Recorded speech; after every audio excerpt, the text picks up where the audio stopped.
Edible picture কি, edible photo আমরা কোথা থেকে করি, প্লাস এডিবল ফটো কেকের মধ্যে বসানোর নিয়মটা কি, এই বিষয়গুলো নিয়েই মূলত বিস্তারিত থাকছে আজকের এই ভিডিওতে।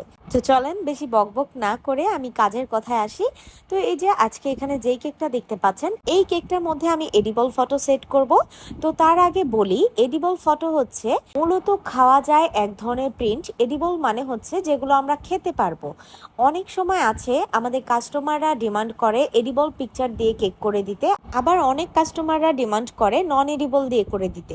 তো এডিবলটা হচ্ছে মূলত আমরা যেগুলো খেতে পারবো, আর যেগুলো আমরা খেতে পারি না সেগুলো হচ্ছে নন এডিবল। তো এডিবল পিকচারটা মূলত দুইভাবে করা হয়, একটা হচ্ছে ওয়েফার পেপার দিয়ে, আরেকটা হচ্ছে সুগার পেপার দিয়ে। তো আজকে আমি এখানে যেই পিকচারটা করেছি, মানে যেই পেপারে করেছি সেটা হচ্ছে সুগার পেপার। আর নর্মালি সুগার পেপারের দাম কিন্তু একটু বেশি পড়ে এডিবল পিকচারের ক্ষেত্রে, আর ওয়েফার পেপারটা একটু কম পড়ে। তবে দেখা যায় সুগার পেপারে করাটাই আমি আসলে সাজেস্ট করি, কারণ সুগার পেপার দিয়ে করলে কাজটা অনেক সহজ হয়। ওয়েফার পেপারে অনেক রিস্ক থাকে। তবে যাই হোক, আজকে আমি ওই বিষয়টা নিয়ে কথা না বলি। তো এই তো চলে গেল আমাদের এডিবল জিনিসটা নিয়ে কথা বলা। এখন বলি এই ফটোগুলো আমরা কোথা থেকে করি। এই ফটোগুলো করার জন্য বিভিন্ন ধরনের পেজ আছে। আমি যেহেতু গাজীপুরে কাজ করি, তো আমার লোকেশন থেকে একটু দূরে এখানে মোটামুটি আমার হাতের কাছে 3টা জায়গা আছে, মানে 3টা ওয়ে আছে। তো আমি 3 জায়গা থেকে আসলে এই প্রিন্টগুলো করে থাকি।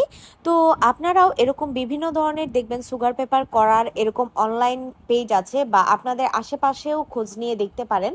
তো যাই হোক, এই তো বুঝেই গেলেন। আর যেহেতু এইগুলো জিনিসের জন্য এক একটা প্রিন্টার লাগে, প্লাস হচ্ছে এই ধরনের পেপার লাগে, তো আমাদের নর্মাল যারা আমরা সাধারণ বেকারস আছি তাদের কাছে হয়তো বা এগুলো থাকে না, বা আমরা চাইলেও এগুলো নিজেরা তৈরি করতে পারি না। তাই আসলে যখন আমাদের কাস্টমাররা এডিবল পিকচার দিয়ে কেক করতে চায়, সেই ক্ষেত্রে আমরা এর জন্যই বলি যে 2 থেকে 3 দিন আগে অর্ডার করবেন, কারণ আমরাও দেখা যায় আরেক জায়গায় এই কাজটা অর্ডার দিলে তারা করবে, দেন আমরা নিয়ে আসবো, তারপর আমাদের কেকের মধ্যে বসাতে পারবো।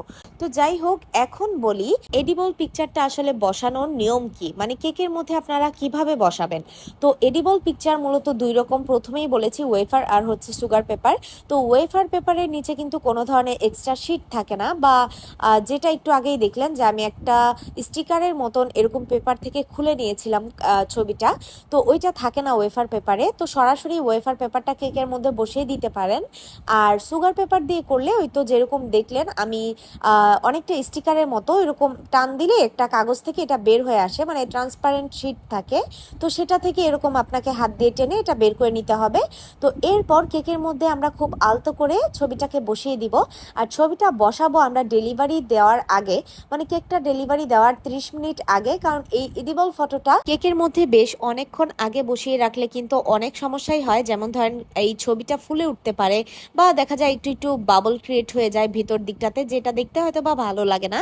আর এডিবল ফটোটা কেকের মধ্যে বসানোর আগে অন্তত চেষ্টা করবেন কেকটাকে পুরোপুরি ফিনিশিং দিয়ে 2 থেকে 3 ঘন্টা ফ্রিজিং করার, বা চাইলে ওভারনাইটও আপনারা ফ্রিজিং করতে পারেন, তারপর ছবিটা বসাবেন।